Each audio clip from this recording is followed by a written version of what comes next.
And walking ఎప్పుడు చేయాలి? Mainly పొద్దున్న లేవగానే first thing in the morning walking is a good idea.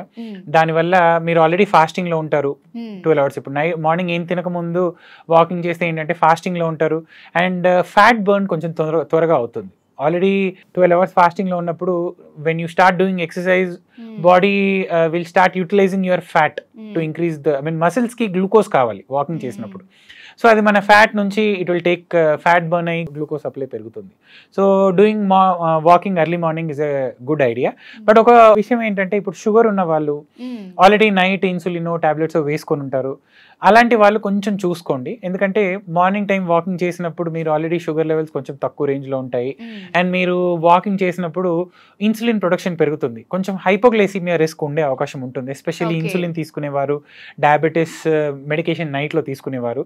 So ఇలాంటి వాళ్ళు కొంచెం మార్నింగ్ ఏదైనా లైట్ ఫుడ్ తీసుకొని లైట్ ఫ్రూట్స్ అలాగే ఏమైనా తీసుకొని వాకింగ్ చేసుకున్నట్లయితే బెటర్. అండ్ ఇంకొక కాన్సెప్ట్, తిన్న తర్వాత వాకింగ్ చేయొచ్చా అన్నది ఇస్ ద న్యూ క్వశ్చన్. ఇంతకు ముందు అంతా తిన్న తర్వాత వాకింగ్ చేయకూడదు అన్న ఇది ఉండేది. ఇప్పుడు ఏంటంటే తిన్న తర్వాత ఏంటంటే హెవీగా, ఎస్పెషల్లీ డోంట్ ఈట్ హెవీలీ. కడుపు నిండేంత వరకు ఒక 40 years దాటిందంటే కడుపు నిండా తినకూడదండి. Stop it even before you are full.